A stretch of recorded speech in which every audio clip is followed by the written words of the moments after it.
I said, computers to make people happy, not people to make computers happy. And for the most part, the reason why we introduced all this abstraction stuff is to make it so that programs can be more easily written and more easily read. Let's try to understand what's the most complicated program we've seen so far using a little bit of this abstraction stuff. You can look at the slide. This is the Huron of Alexandria's method of computing square roots that we saw yesterday. And let's see. Well, in any case, this program is a little complicated. And at the current state of your thinking, you just can't look at that and say, oh, this obviously means something very, very clear. It's not obvious from looking at the program what it's computing. There's some loop here inside try, and the loop does something about trying the improvement of y. There's something called improve, which does some averaging and quotienting and things like that. But what's the real idea? Can we make it clear what the idea is? Well, I think we can. I think we can use abstraction that we have learned about so far to clarify what's going on. Now, what we have mathematically is a procedure for improving a guess for square roots. And if y is a guess for a square root, then what we want to get, we'll call a function f. This is the means of improvement. I want to get y plus x over y over 2. It's the average of y and x divided by y as the improved value for the square root of x. Such that one thing you can notice about this function f is that f of the square root of x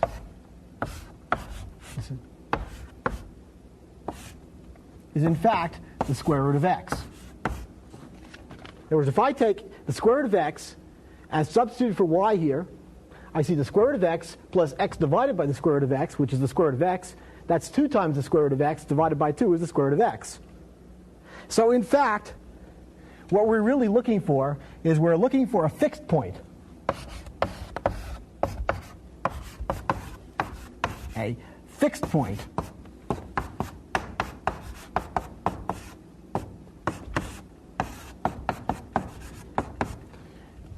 of the function f.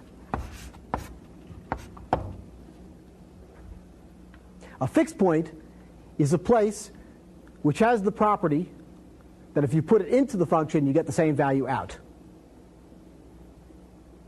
Now, I suppose if I were giving some nice boring lecture and you happen to have in front of you a HP 35 desk calculator, like I used to have when I went to boring lectures, and the thing is really boring, you put it into radians mode and hit cosine, and then hit cosine, and hit cosine. And eventually you end up with 0.734 or something like that. 0.743, I don't remember what exactly. And it gets closer and closer to that. Some functions have the property that you can find their fixed point by iterating the function. And that's essentially what's happening in the square root program by Huron's method. So let's see if we can write that down, that idea. Now, I'm not going to say how I compute fixed points yet. There might be more than one way. But the first thing to do is I'm going to just say what I just said. I'm going to say it in specifically for square root. The square root of x is the fixed point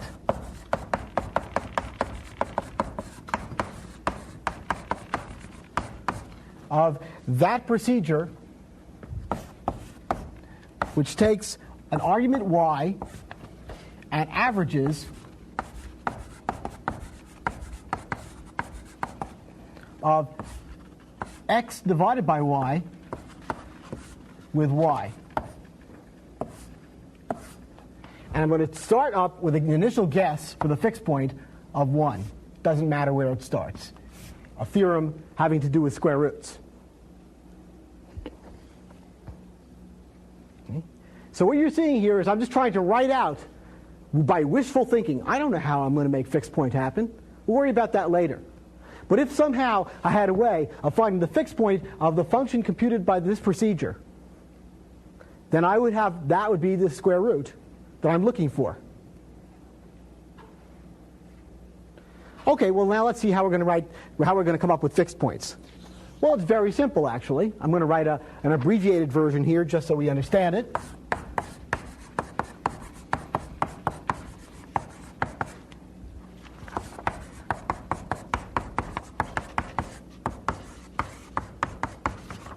I'm going to find the fixed point of a function f.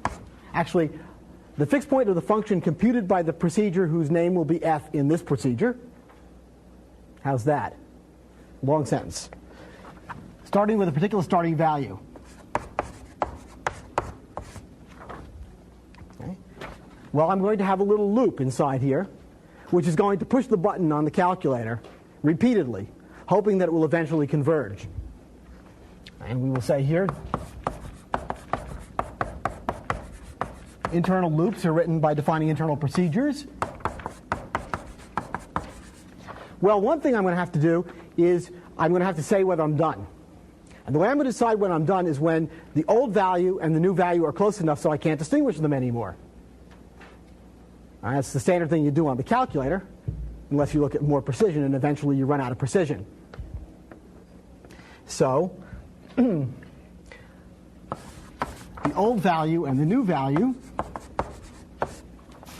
and I'm going to say here, if I can't distinguish them, if they're close enough, we'll have to worry about what that is soon. The old value and new value are close enough to each other, and let's pick the new value as the answer. Otherwise, I'm going to iterate around again with the next value of old being the current value of new, and the next value of new being the result of calling f on new.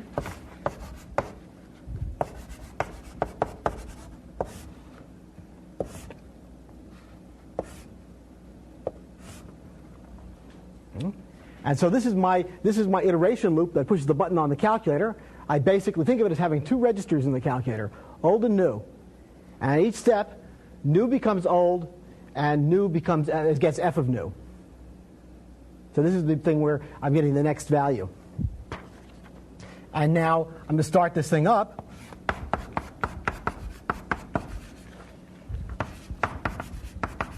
By giving two values.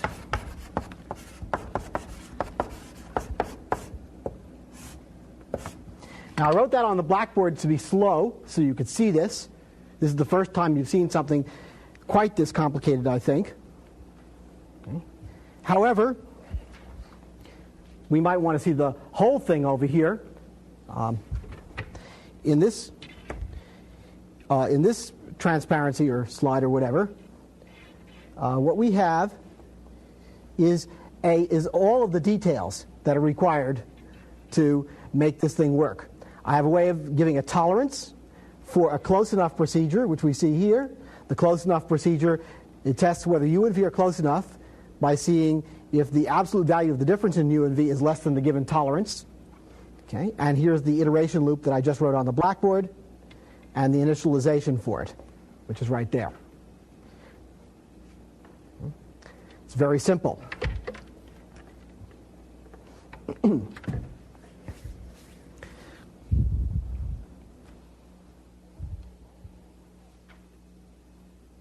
But let's see, I haven't told you enough. It's actually easier than this. There's more structure to this problem than I've already told you. Like, why should this work? Why should it converge? I mean, there's a hairy theorem of mathematics tied up in what I've written here. Why is it that I should assume that by iterating, averaging the quotient of x and y, that I should get the right answer? It isn't so obvious. Okay? I mean, surely there are other procedures which compute functions whose fixed points would also be the square root. For example, the obvious one would be a new function g, which maps y to x over y. That's even simpler.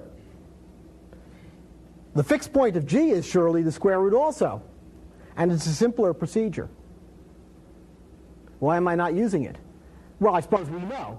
Supposing x is 2, and I start out with 1, and if I divide 1 into 2, I get 2. Then if I divide 2 into 2, I get 1. If I divide 1 into 2, I get 2. And 2 into 2, I get 1. And I never get any closer to the square root. This oscillates. Okay? So what we have is a signal processing system, an electrical circuit, which is oscillating. And I want to damp out these oscillations. Well, I can do that. See, what I'm really doing here when I'm taking my average, the average is averaging the last two values of something which oscillates, getting something in between. A classic way of damping out oscillations in a signal processing system.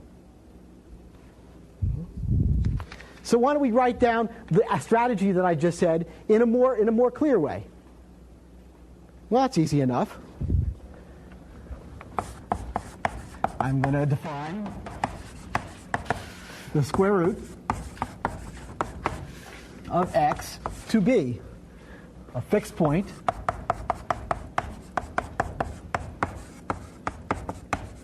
of the procedure resulting from average damping. Okay? So I have a procedure resulting from average damp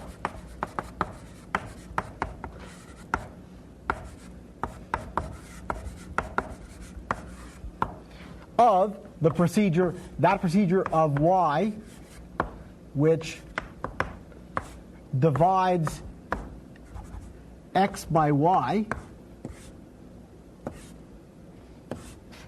starting out at 1. But average damp is a special procedure that's going to take a procedure as its argument and return a procedure as its value. It's a generalization that says, given a procedure, it's the thing which produces a procedure which averages the last value and the value before and after running the procedure. You can use it for anything if you want to damp out oscillations. So let's write that down. It's very easy. And stylistically here, I'm going to use lambda notation because it's much easier to think when you're dealing with procedures that manipulate procedures to understand that the procedures are the objects I'm dealing with. So I'm going to use lambda notation here. Not always. I don't always use it. But very specifically here to expand on that idea, to elucidate it.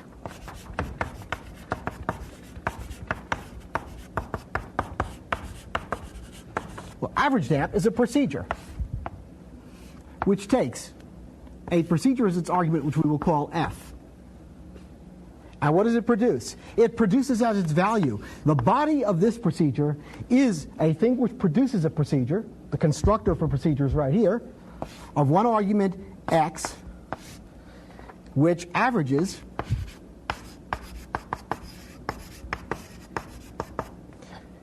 f of x with x.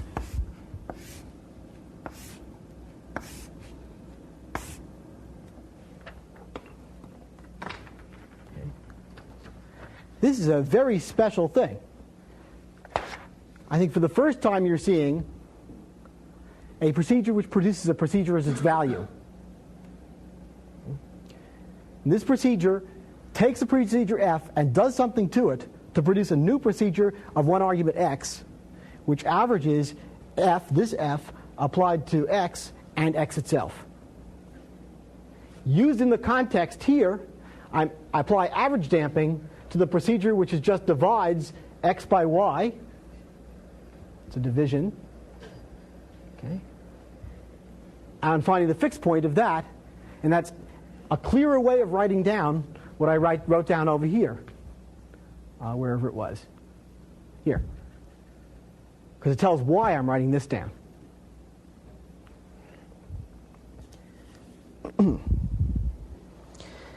I suppose this, to some extent, really clarifies what Hieron of Alexandria was up to. I suppose we'll stop now. Are there any questions? When you define average damp, don't you need to have a variable f? The question was, and here we're having, again, you've got to learn about the syntax. The question was, when defining average damp, don't you have to have a variable defined with f? What you are asking about is the formal parameter of f? Yeah. Okay. The formal parameter of f is here. Okay? The formal parameter of f... Formal parameter of average damp. f is being used to apply to an argument. Right? It's indeed true that f must have a formal parameter. Let's find out what f's formal parameter is. The formal parameter of average damp. Oh, f is the formal parameter of average damp. I'm sorry, you're just confusing a syntactic thing. I could have written this the other way. I'm sorry, I didn't understand your question. Okay? Of course I could have written it this other way.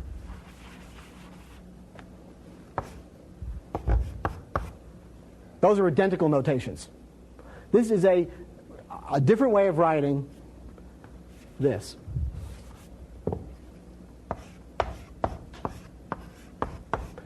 You're going to have to get used to lambda notation because I'm going to use it.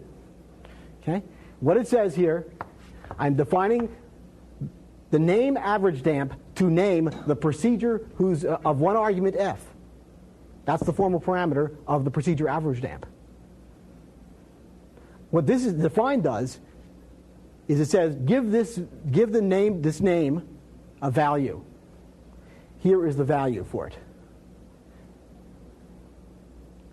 That there happens to be a funny syntax to make that easier in some cases is purely convenience.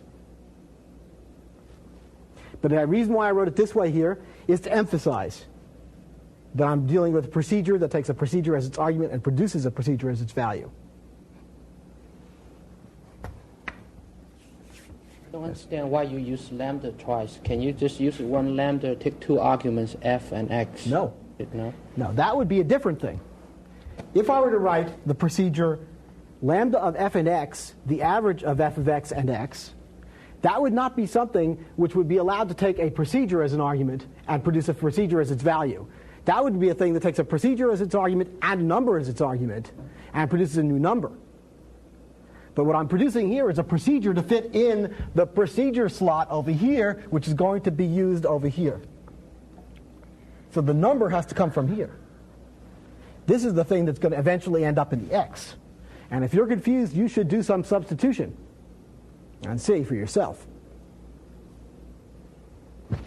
Yes? Once again, would you please show the definition for average damp without using lambda notation in both cases?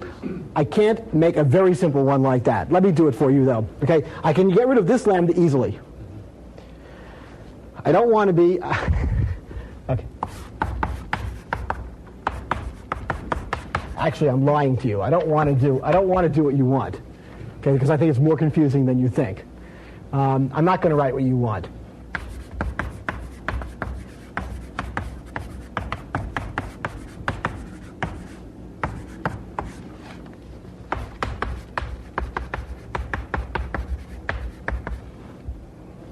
I'll have to give it a name. Foo of x to be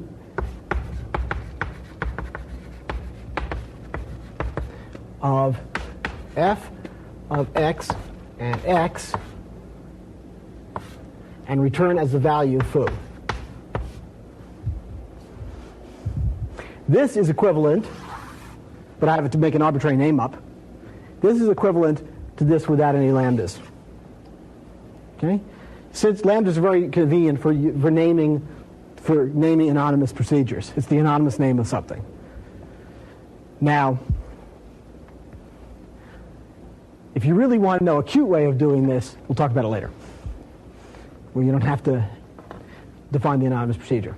Any other questions? I suppose we go for our break again.